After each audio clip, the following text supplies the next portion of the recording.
Hello and welcome to our webinar, Ready, Set, Grow. I'm Helen Armstrong. I'm the CEO and founder at Silver Cloud, and we're a global HR and payroll technology consultancy. And I'm pleased to welcome Judith Lamb, who's the Chief Human Resources Officer at CloudPay, and Zev Rosov, the COO at HiBob, who I'll be talking today all about the challenges and opportunities that come with business growth. So we'll be discussing what you need to consider as an HR and payroll professional when planning for business growth, whether that's growing organically or through M&A activity, or maybe even through expanding into new geographies, and how your HR and payroll tech can support you on that journey. So let's do some introductions to kick off with. Seb, let's start with you. Can you tell us a bit about yourself and your role at HiBob? Yes, so my name is Zev. I've been at HiBob for just over 2 years as a COO and oversee a number of key initiatives, including our partnership organization, M&A, and strategy. My background has been as a combination of as an entrepreneur or joining companies and help them scale up in the world of tech and digital media. And prior to joining Bob, I was COO of a company which were a Bob customer. So I had the experience of using the product before moving on board to the company. That's great. Thanks, Zev. And to you, Judith? Yeah, sure. So I'm Judith Lamb. As you say, I'm the CHRO at CloudPay. So I've been with CloudPay for a little over 7 years, and I run the HR function globally across the organization. So I've been with the business from when we were kind of more that mid-size organization to now a large enterprise business ourselves. I've been in HR for about 25 years.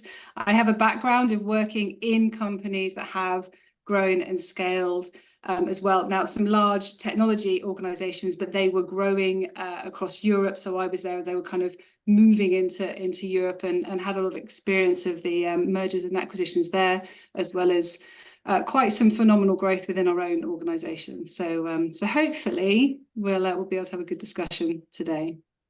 Thanks, Judith. I don't think there's any hopefully about it. I'm sure we will. So let's get right to it. So we all know there's lots of different ways for organisations to grow. And while every business is different, there's going to be some common challenges, I imagine, that form part of that growth plan. Let's start with you, Judith. So all your many years in HR, what are the main challenges you've seen organisations go through, particularly around their HR and payroll, and what they need to start thinking about when they're growing and also expanding into new international markets? So I could almost take the full hour answering that question, but I'll try not to. So, I mean, common challenges, I think, across the board anyway. One of the issues can be the pace. So the pace of change, the pace of growth, and then what that means is, how are we meeting the pace of the growth? There's organizational development, organizational change. From an HR and payroll perspective, that then can mean, okay, so if we're going to support that, how are we going to do that from a technology perspective? How are we going to ensure we are compliant? How do we identify within this, we're growing, we're probably going to need new roles. What are those new roles? How do we find them? How does that fit maybe our organizational structure, our architecture, if we have the job architecture in place?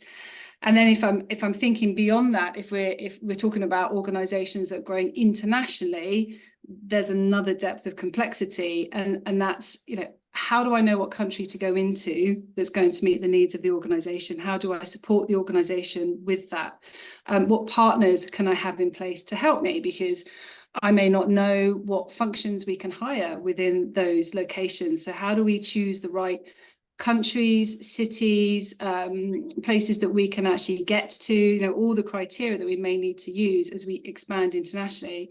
And then you get into the complexity of, okay, well, what does that mean about setting up an entity? And, how do I pay these people? What salary should I be paying? How am I going to find the right people to help us grow as an organization? How do I make sure that when the entity's set up, I'm dealing with our taxes correctly, that that I've registered appropriately with the local revenue services, that I know about all the employment law and the legislation. So there's lots and lots of challenges that we have to work through when growing, either locally or internationally. Yeah. You know, I could expand on that further, because one of the things I was thinking of coming into this discussion today was, that's great, but then what can I share to help someone with how to manage through that change, and maybe what can they do as they're working through growth and change? And I really think there's 4 things to kind of look at when we're going through organizational change and growth. The first one is working with your business. So if you're an HR professional or a payroll professional, work with your organization. We shouldn't be putting together HR strategic plans in isolation. They need to be with our organization, because what we're trying to do is enable the growth, enable the change. And we have to work with the organization to go, okay, where is it the business wants to go? And therefore, how are we as a function, or you know, within the HR and payroll function, how are we going to support the business with that? And then when you're growing, the other challenge you have, be it through organic or acquisition, is around your culture as a business. So identifying what is your culture, what is your brand, and how are you going to retain that as you grow? It's very easy if you're in one office, one location together, but how are you going to retain your culture as you grow, as you go into other countries, other cultures? Even more of a challenge in the hybrid working we find ourselves in today. You know, how do you retain your company culture and your identity? So so all these things are really important, I think, to consider as you're planning your HR strategy to support growth. Yeah. And of course, Judith, you're still doing the day job at the same time in your HR and payroll teams, aren't you? Yeah, you absolutely are. You're doing your business as usual. You're doing your day job. So all the things still have to happen. You still have to talent acquisition, probations, get contracts of employment out, put people on the HR system, on the payroll, pay them accurately, on time, engagement, employee development, the life cycle, everything still has to be done while you're also going through growth. And the growth can be in stages, or it could be constant. Yeah, but it sounds like it comes down to that planning in the early stages. I think planning sets you up for success at the beginning. So if you have an idea, if you understand the journey the company intends to go on, now that's not always possible. You know, some people may on the call, and they may be more in that smaller startup phase, and that can be wearing many hats. But you know, there is that opportunity to work with the leaders of the business and understand, where are we heading? What's the plan? What's the objective of the organization? And then again, as I said at the start, how do we as HR and payroll functions enable that change in the right way, working with the business? We shouldn't be standalone. We shouldn't be siloed. We're there to work with the organization. Yeah, absolutely. And Zeb, I'm sure you're going to agree with that. Talk us through your experience. It's great to have someone sitting on the other side of the table, actually, to understand what they need from HR and payroll. So very much just following on what was just said is really think of it, the strategy and the culture. I think my experience is too often in organizations, the key HR functions aren't necessarily in all the strategy or decision-making process. It's almost, this is what we've decided, and now let's leverage our HR function or people culture function in order to execute it. And that's, to my view, where the biggest mistakes happen, and you don't really leverage everything that those teams have to offer. And just a small example could be a company that I know decided to enter the DACH region and had certain expectation about how long it'll take to scale up a sales team. What they didn't realize at the time was, because of the uniqueness of the market, the lead time for people to join companies is a lot longer, because people have longer notices. It's very common, even for a more junior role, to have to wait 3-4 months for someone to join. Because they didn't have the HR function involved in those conversations earlier on, they just assumed, oh, it was the same as if when they might have been operating in the US. which could be within a few weeks, and then they found that there was suddenly a gap of several months between their plans. So I always talk to any management team I'm involved in, strategy team and so forth, make sure that you're bringing your people and cultural partner early on. Don't need to be involved in everything, but make sure they're part of those strategic decisions. Because the other thing about that is you will typically need to make some compromises. We all thought it looks great in Excel or on a whiteboard, but then we hit reality. And if they don't understand it, if everybody's not aligned on the why, the best plans will then fail. So again and again, make sure you're involved in the why are we doing this? Why is this important? What are we trying to achieve?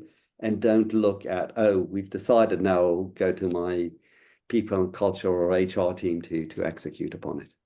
Yeah, absolutely. And what about technology, Zev? Where does that play a part with your HR and payroll tech? Like for you guys in HiBob, you're growing so quickly, aren't you? Yeah, so I'd say that the main point, and here, again, just to give my example, is most executives around the world will do a lot better being humbler about our ability to forecast the market we operate in. I do not know one company or one executive that forecasted correctly that we were going to have a worldwide pandemic, and then every office will be closed, and then we'll be moved to hybrid, and then great resignation, and then dealing with a recession and global unrest, and who knows what else comes on. So all these executives, including myself, I think we know what we're doing, and we spend all this time on planning. We know a little bit less than we claim to. And therefore, when you think of your technology stack, what you really need to be thinking about is how do I create an environment that is flexible, because I don't really know what I'm going to need down the road. So I might think that the DACH market, Germany is going to be key, but then I actually find that Austria is a big market. Okay, what happens if I suddenly need to make a shift? I might open an office in one country, realize it doesn't work out. What are my contingencies if I need to reverse that decision, etc., etc., etc. Whatever you're doing, just don't assume that you're working with full information about what the future is going to bring. Yeah, agility is so important at the moment, isn't it? Absolutely. And I guess you need your HR teams to be asking the right questions as well and holding you to account, asking, you know, what sort of regions are we looking at, so they know where to start researching, because it might be new to them too, I imagine. Very much. Very, very much. Let's talk about like mergers and acquisitions. That's slightly a different path of growth. It's kind of a, you know, it happens all at once, doesn't it? Would you say the challenges differ in those circumstances? I mean, we work with lots of companies implementing HR tech, and halfway through they might say, hang on, everything needs to pause. We're about to be acquired, or we're about to acquire another business, and we need to think about our technology strategy. Have you got any experience around that, and what companies need to think about from a tech perspective when they're going through mergers and acquisitions, about which system to adopt and how to go about that? Yes. So to take a step back, it very much, I've done a lot of M&A work, and as I said previously to HiBob, I was the COO of a company called Minute Media. We were a HiBob customer, did 5 acquisitions and moved all of those people into HiBob. But the first thing is you need to understand, as the person that's going to need to implement the technology and manage it, is what is the driver behind the acquisition? Because sometimes it's technology, sometimes it's market share, sometimes it's because you're looking for a team to develop a product or enter a market, and each one is going to vary in terms of the solution you're looking through. And in some cases, you need from day one to move everybody into one system. In some cases, you can't do that. So in the UK, you need to go through a 2P process, and it means that that's going to take a certain amount of time. You need to keep people on several systems until you move them forward. So really get that, going back to what we were saying earlier, get that alignment of what is it that we're looking to achieve, and then put a process in place to support it. I don't believe that you want to go through day one, move everybody from one system to the next, end of story. you are likely going to do better by having a transition process. So, for example, at HiBob, when we do acquisitions, my team is responsible for that. Even from a people perspective, the teams that we acquire initially report into my organization as COO. We work with them for a few months. We get a better understanding on them, about them. We keep systems as they are as much as we can. And then on a gradual basis, we start moving them. And again, some of it will depend where these people are based. We did an acquisition earlier this year, and I think we had people in 10 different countries. So it's not just going to be cut and paste for each one of them. Yeah. Judith, how about you? What's your advice? I imagine from not just from a technology, but from a HR process and culture perspective, there's a lot to consider with mergers and acquisitions. Yeah, so obviously I think organic growth versus growing through acquisition, there's a lot of differences between the two. And I think when you're looking at growth through acquisition, that's one of there's lots of things you're trying to consider. You've got people from two different cultures. They're using different systems. They've got different ways of working. Hopefully, when you've been through your due diligence, one of the things that you're looking at as a business is actually, is there a good alignment here? So from a cultural fit perspective, do we have good alignment between the two organizations? Is this something that's going to go fairly smoothly, or is this something that's going to be quite complex? And actually, almost to Zev's point earlier, with the other question, HR and payroll need to be part of that due diligence process right at the beginning. I can't tell you the amount of times that we've had customers who've told us where the payroll team hasn't been part of that process, and then out of the blue pops up this new entity that they knew absolutely nothing about, and then they're all scrabbling to try and add this entity into the acquisition. So it is back to planning. If when we're doing mergers and acquisitions, having the right people in that due diligence part at the start, understanding the setup that we're going into, and making sure that HR and payroll are part of that project team, part of that planning process, because it will make it will be a smoother transition. And at the end of the day, from my experience, when you get into that integration part, HR often very much at the front of that conversation. They are having discussions around, are we harmonizing contracts? Are we harmonizing benefits?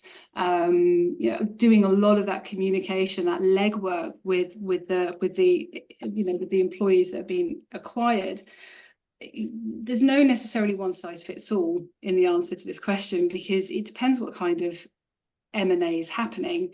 Is it a merger of two really large organizations, or are you talking about maybe large to medium-sized businesses that may be acquiring smaller companies? Now, integrating and folding the smaller company may be simple. It may be they don't really have much tech, so bringing them into your systems may be a far simpler process.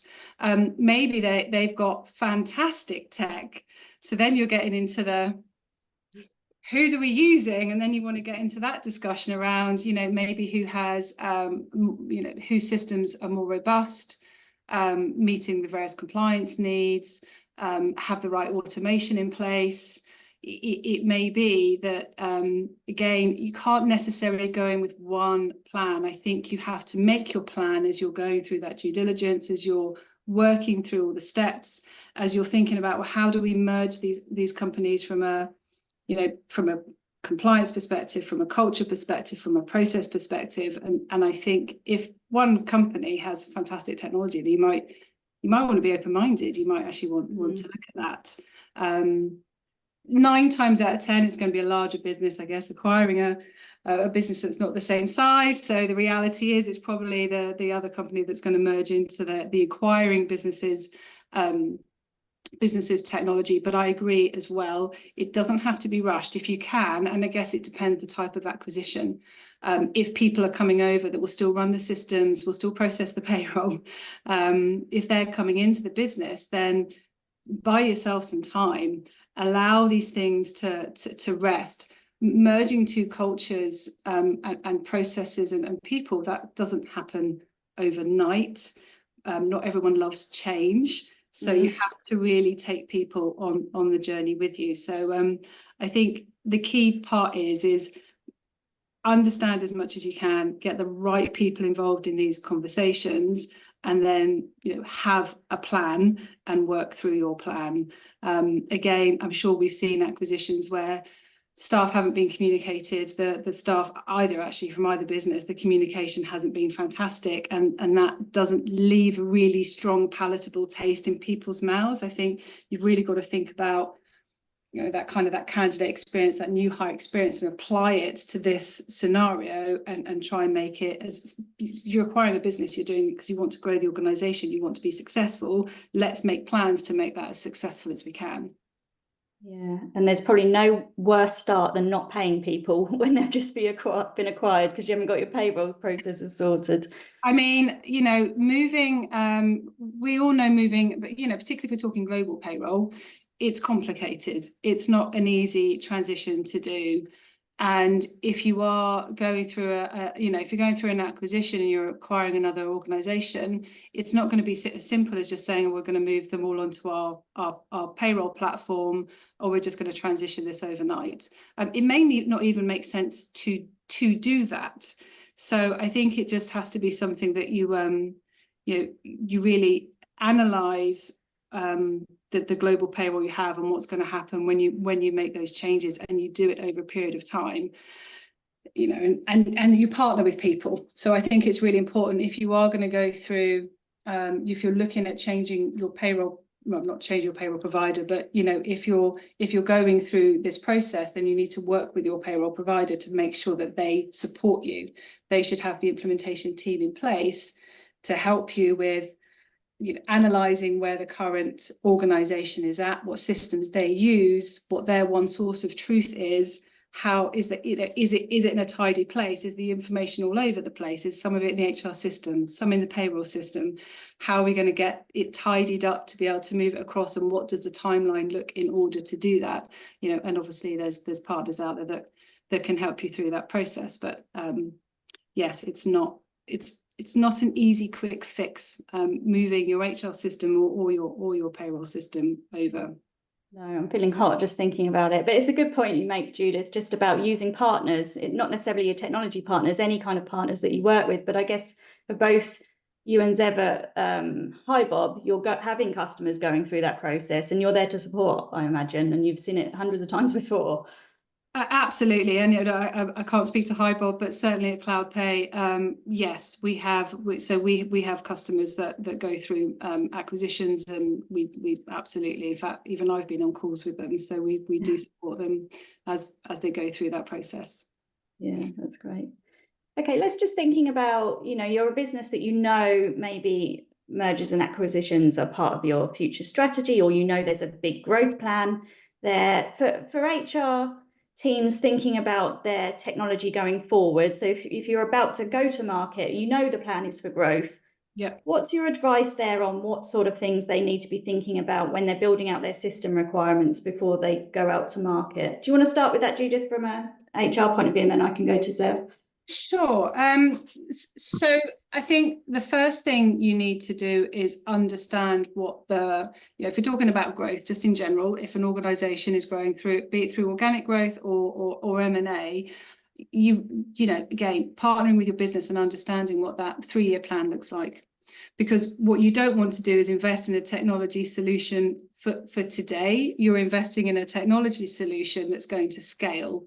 The real value is something that's going to grow with you and something that's going to scale with you. So I think it's really important that you understand where the organization is today, where the organization plans to go to, what the growth looks like, maybe your headcount growth. So what does the percentage growth look like? Are there any other countries that you're going to go into? It's really important that the first starting place is, what am I working with here? So what solutions do we need to deliver? I think then you're also really trying to understand that when you're looking at partners, or you're looking at new technology or technology that supports the business, it's really important it supports your culture. It's really important that it reflects who you are. If you're a modern growing organization, you're going to want technology and partners that reflect who you are and will resonate with your staff. So these are aspirations that you need to meet from both where are we going as an organization, but also what the system's going to do for us. But scalability is really, really key, and it could well be the companies you're partnering with. It's interesting to know what their journey is as well, and hopefully they are also growing with you. So I think that the kind of some of the key items. One of the other areas we shouldn't forget is working with our own tech teams. So as we're looking at building out a technology infrastructure, or we're scaling our technology in organizations from an HR and payroll perspective, yes, we've got our requirements, but we need to make sure that meets and matches the infrastructure of the organization. So we need to work with our technology teams. We also need to work with our compliance teams. So that's key in today's world. And I guess just the last part I would mention is really to do with the ways of working at the moment. So as I mentioned before, many organizations are very hybrid. I'm not sure we're all in our offices today. I have a feeling we might not be. So we're working in a hybrid way and a remote way, and so are our staff. How is the technology going to aid us? Because I don't think we're going to ever go back. Most people are not back in the offices full-time, 5 days a week. I know there's sectors that are, but a vast majority, that world has changed. So engaging with our, how do we use technology to really help with engagement? How do we have that technology help with that employee experience, that new hire experience, that really reaching through the screens and grabbing people as you're growing and scaling? So I think that's a very important point, that we need to have the technology assist us as as we're working so flexibly now. Yeah, and I think certainly from the customers we work with, when we're helping them choose technology, it's getting them to think about, we don't like process, it's boring, but you've got to think about what those processes might look like if you're double, triple, quadruple the size. They're not going to be like they are today. So your system requirements are completely different, as well as the scalability of being able to grow internationally or, if you have something that's only going to take you a few steps forward, it's not long before it's going to be creaking. And that invariably is going to cost you more money, because then you're going to be going out looking for a new system to support you. So I think when you're doing these plans, you really need to be thinking as long term as you can, as far into the future as you can see, then it's getting that technology solution to aid you, to aid the organization, to aid your managers to have visibility into the organization, to aid your payroll teams, your HR teams, your staff. At the end of the day, technology is meant to make our lives more simple.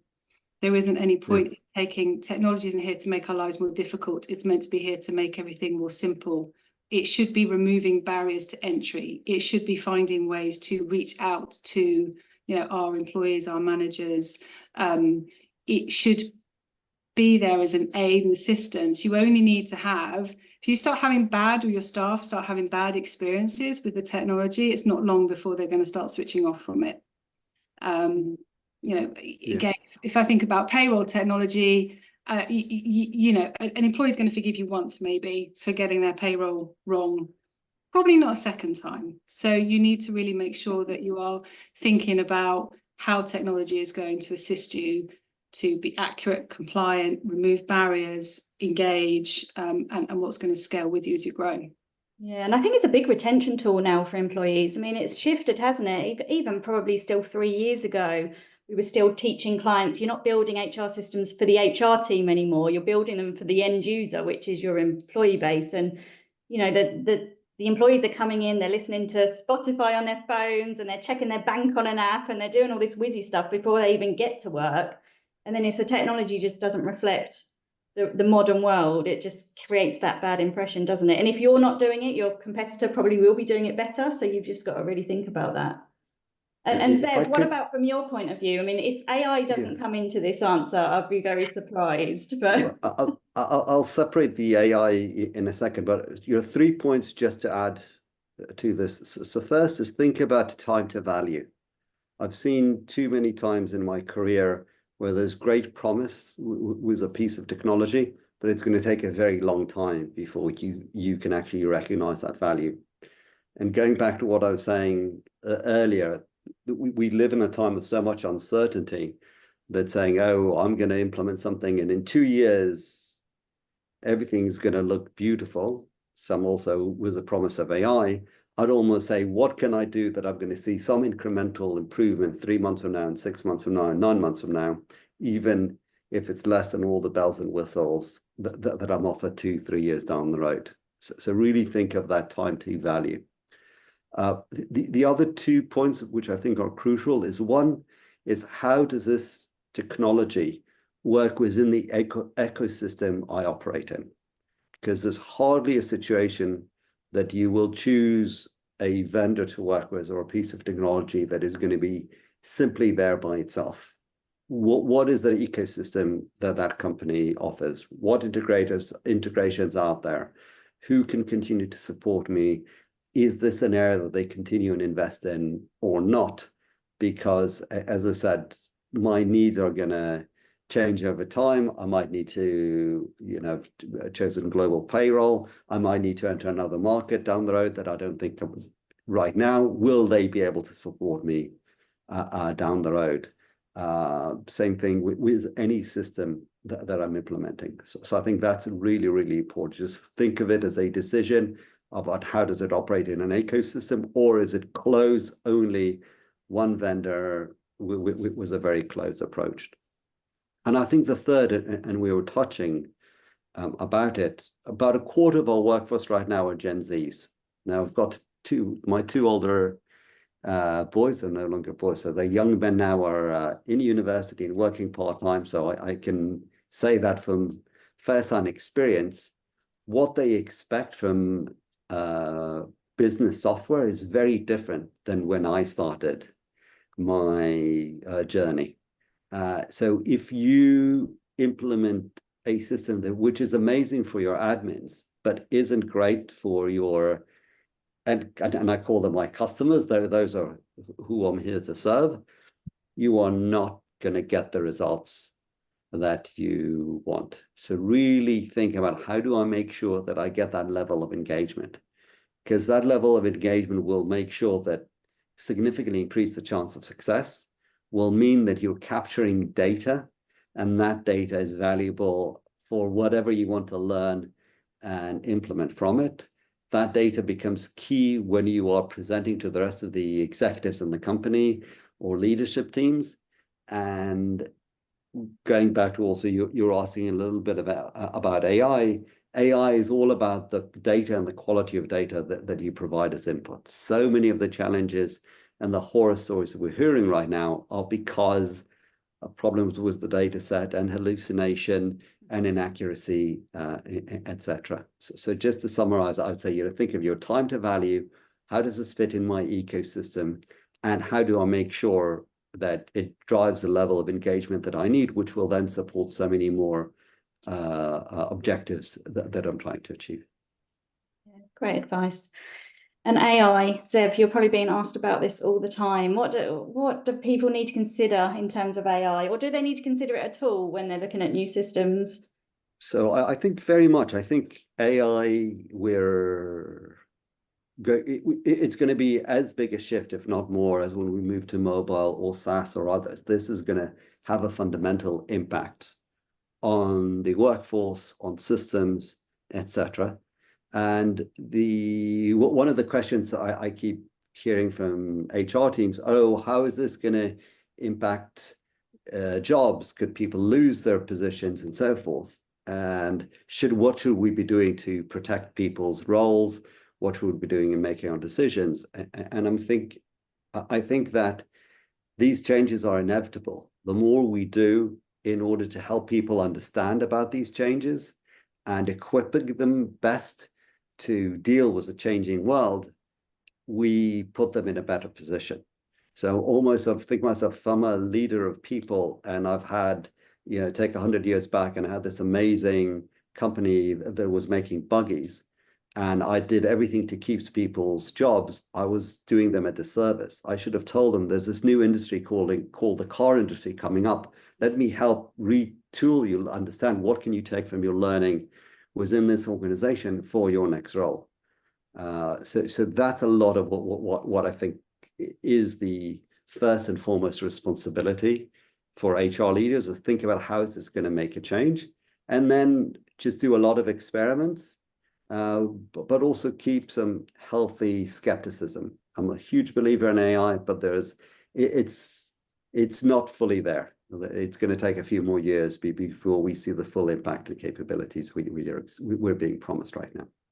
Yeah, but I guess as a starting point, getting your data together and getting yourself tech ready. I mean, you're not going to be able to get the benefits of AI if you're still working off paper forms or spreadsheets, are you? Or maybe you can, who knows? That is very true. Always, get the right partner that can support you in doing a project, get your data clean, organized. I was also talking about that earlier. The value in the data that you collect, how you store it, how you manage it, who do you give access to it, how it's being used, is only going to become more and more important. Yeah, absolutely. And Judith, is AI something your HR team are concerned about, do you think? Oh, absolutely. So AI is something, as you say, it's certainly a hot topic, and it is going into all features and functionality. I am in awe of what AI is going to be able to do for us, and I can assure you, within the conversations within my team, no one's sitting there concerned that this is going to, to your point, this is going to replace our jobs or our world or what we do. It's more a case of how is it going to make us better? How is it going to enable us to add a better value to our organization? How is it going to make us more efficient?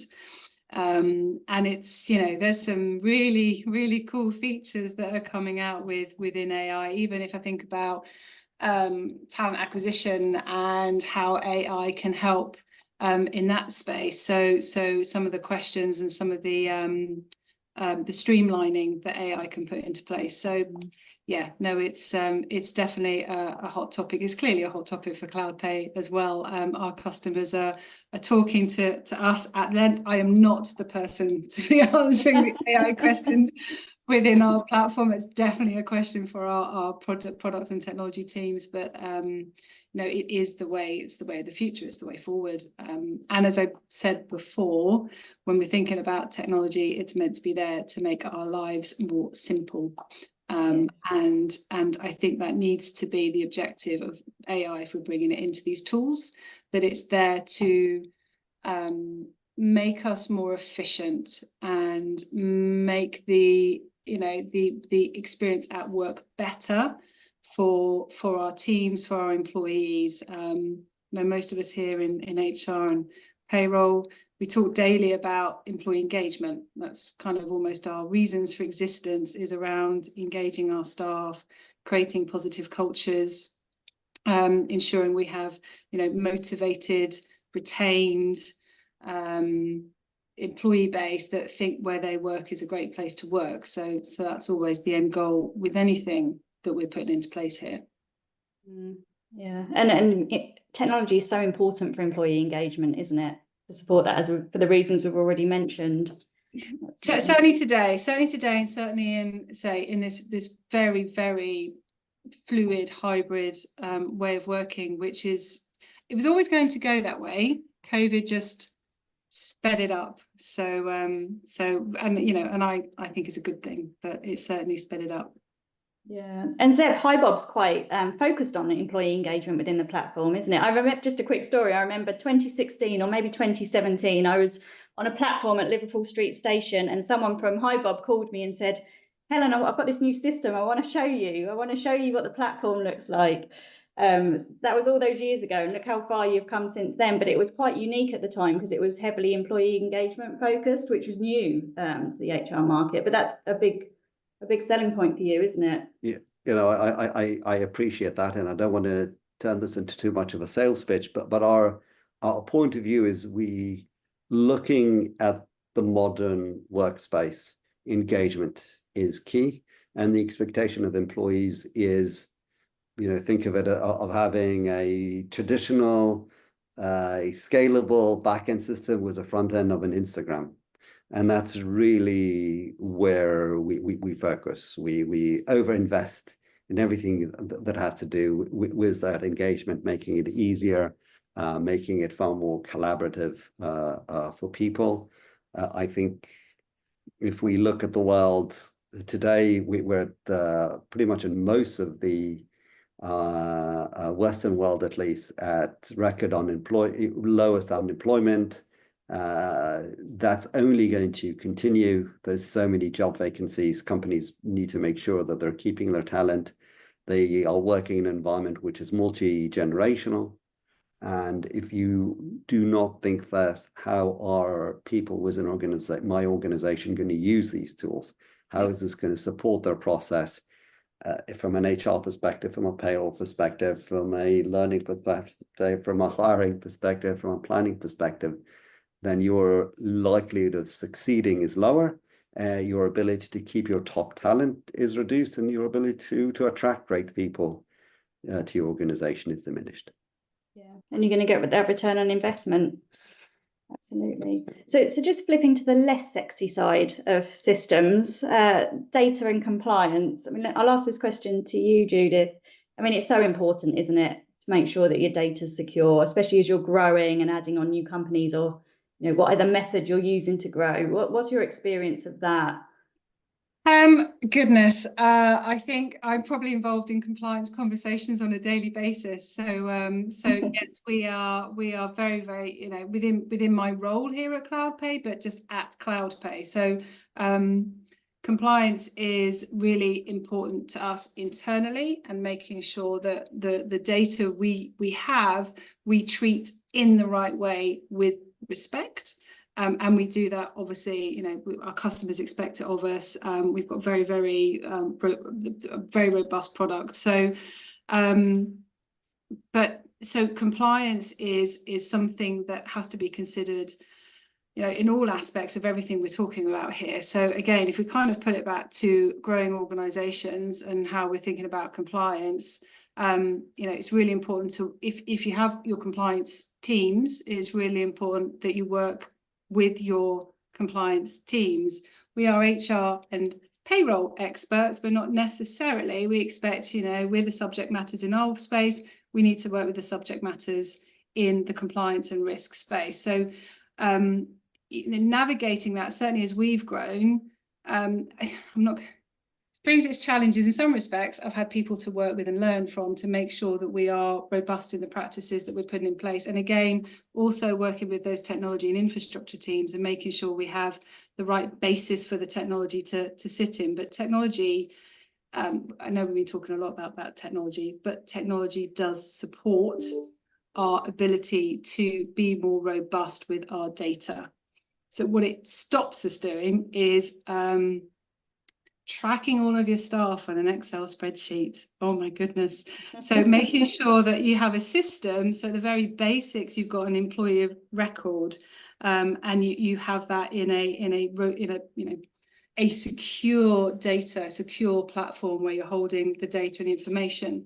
But then the other thing is ensuring that if you have the right system in place, and I'm a real advocate of even for small organizations, having the right systems in place, having the right HR and payroll systems in place. Again, if we're thinking scale, you're setting yourself up for success in the future.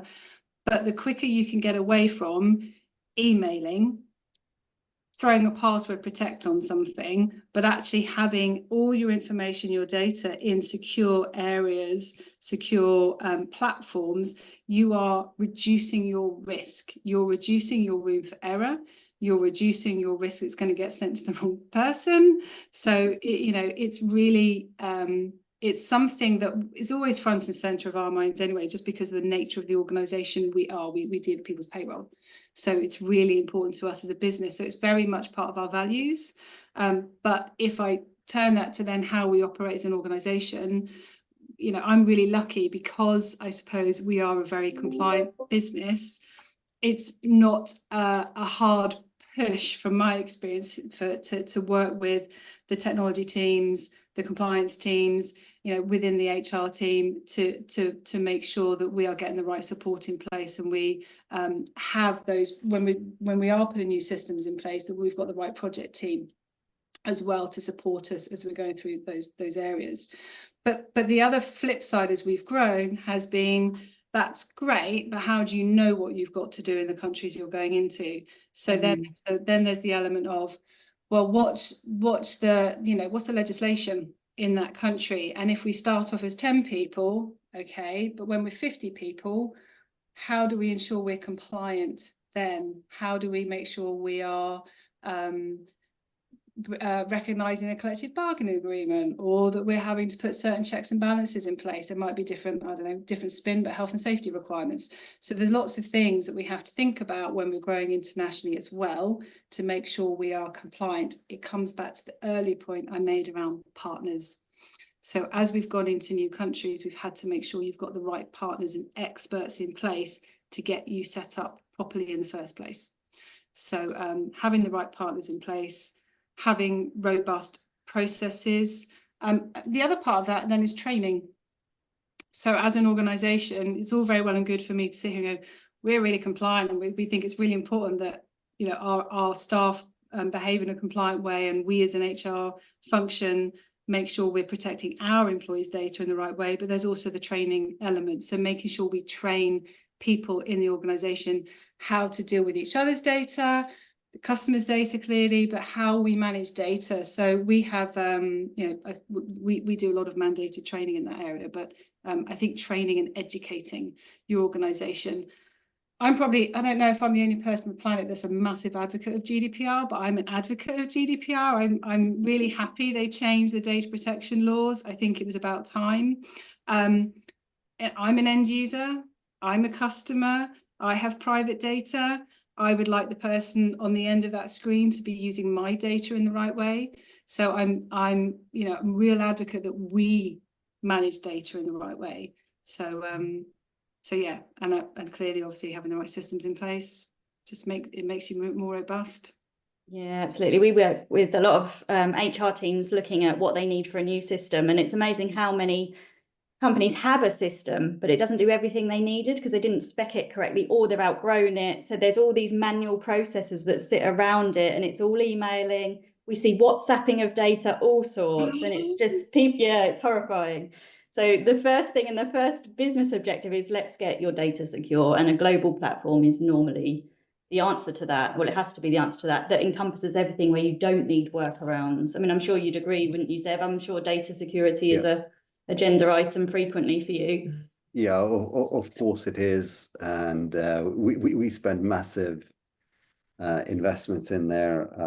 But as everything you said, very very much in line with the way we view it. I'd say the only one point to consider is sometimes it's not just about the system, but it's also finding the know-how. So I've decided to open an office in Portugal, and I'm not sure about what I require. So it's also about how do we find answers to those questions. So how do you get to that community of experts that can support you? So for us at HiBob, part of the way we've done that is we actually built a community, which we call the hardcore community, which has over 1,000 HR professionals there. So often you can then reach out to the community, say, oh, I'm thinking of opening an office in Portugal. Has anyone had experience? Could you point me to a local firm that has done that, etc. So obviously put in the right systems, but as things change, as you mentioned earlier, make sure you've got your network of people, advisors, consultants, integrators that can really help you adjust as your needs change. Brilliant. Okay, thank you. We've got just over 10 minutes left. If anyone wants to ask a question, then please do so. I'll keep an eye on those. But just to finish off with my questions, we're talking about growth and what we need to think about in terms of systems and processes and culture. It's hard for the employees, isn't it? It's draining for the employees going through all this change. I mean, any advice from either of you about how to keep that level of disruption to a minimum, how to keep people engaged through the process? How to stop the burnout, particularly for HR. They normally get the end of all of this activity, don't they, Judith? What have you seen? Yeah, so I guess if we're talking about how we, you know, how we manage change, how we navigate through change, how we bring people with us through change, I keep using the word planning. I think planning but communication is really, really key when you're going through change. If you want to be successful, then we need to bring people on the journey with us. And there's, again, we talked about the why. So the reason for the change, you know, we're all working with adults here. We need to be communicating with each other and treating each other with respect. And when I say communicate, I don't mean communicate one email once, because that's not communication. That will probably get missed. So I mean having a structured communication plan where you ensure that you are, you know, if it's organic growth, then you're talking to your staff. I mean, we do. So for example, in fact, I know we spoke briefly. I've got 2 town halls I'm doing today. So we're a global business. We operate across the Americas, EMEA, and APAC. We have all those time zones to contend with. And we want to speak to people across those time zones. So we actually every month run a town hall every month. In fact, we run 2 on the same day. So we're all catching everyone in the time zone in the APAC and the EMEA time zone, and then we're capturing EMEA and the Americas. But we're making sure, and there's always a big chunk of time for Q&A at the end, and we use technology to allow that Q&A come in, and we let it all come through. We don't stop it. We don't hamper it. We just let it come through, and we answer the questions, and we try and be as transparent as possible. You know, so communication is really important, and having those mechanisms. If we're talking about M&A, then that's really explaining, you know, all the way through, making sure that at the point it's appropriate to communicate, start communicating and do it again and do it again, so that people understand the journey that you're going on. And I think just the one other thing I would say, so I talked about planning, communicating. I think the third point is, I sort of used the word navigating change, managing change. We have a terrible habit in HR, I don't know, in businesses, of assuming that people know how to do everything. As soon as you're a manager, you magically know how to manage without being trained. Well, that's not right? We've got to put the proper leadership and management training in place.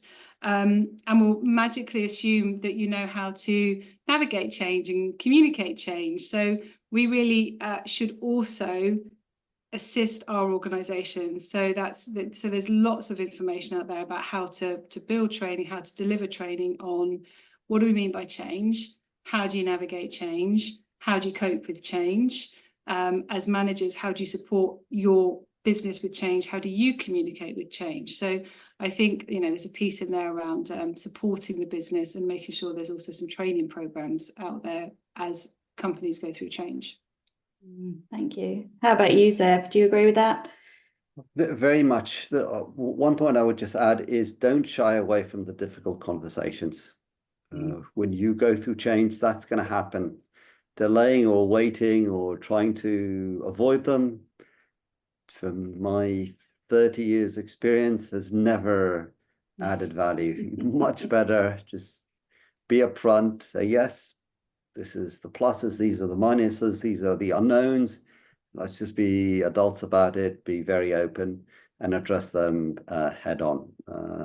I think overall, when you build that culture, people end up building a level of trust and respect that allows you to move forward. Brilliant, thank you. What a great session. Loads of useful insights there. So it sounds like planning is key, being agile, using your partners and getting the experts in and getting some advice from the people that know maybe what you don't, and really thinking it through. But planning keeps coming through everything, doesn't it? Plan for the unplanned as well, by the sounds of it. So thank you both. Any closing remarks, any final things that I haven't asked you about that you'd like to add before we log off? Zev, anything from you? I think it's been very comprehensive. Just keep in mind, this can all get to be stressful at time. Make sure you're also taking care of yourself and finding the ways to manage in those stressful situations, and don't avoid them. Going back to what I was saying earlier, avoiding things rarely ends up creating a productive or a constructive way of moving forward. Great, thanks. Judith? Yeah, it's funny. I was almost going to go down the same path. It was a moment of when you're supporting businesses through change, it can be very, very busy. Be kind to yourself. You won't know everything at every turn. Not everything will happen perfectly. That's the way of business. That's the way of organization. So be kind to yourself, and yeah, take those moments and sit down and have a cup of tea from time to time. Coming from the person that's just about to jump onto a town hall in 2 minutes. Just about to jump onto Yeah. Absolutely. All right. Thank you to both of you. That was a really great session. It was good talking. Any questions, please feel free to reach out and ask. But that's it for today. So Judith and Zev, thank you so much for joining us. And we appreciate your time, and we look forward to connecting at the next event. Thank you very much. That's great. Thank you very much for having me.